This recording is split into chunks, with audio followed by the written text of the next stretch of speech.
Hem fet torns per no coincidir tots alhora. Després, a l'hora assistencial de pacients i medicació, hem hagut de crear un nou estoc per una UCI quan aquí a l'hospital no havien tingut UCI. Doncs ens hem adaptat amb la medicació, noves medicacions, mirar cada dia que tinguem els estocs adequats, hem generat carros nous, distribuir-nos.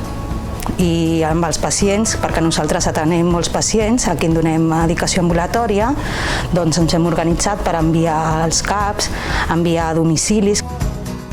No queda un altre que fer equip i intentar ajudar tot el possible, on no arriba un ha d'arribar l'altre, i si t'has de quedar una hora t'has de quedar i així anem fent.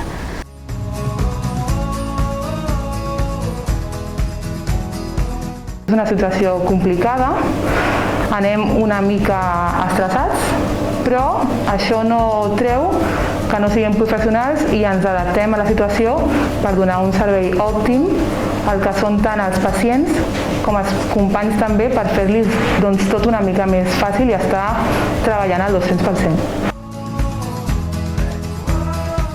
Tots, som com un suport de tots.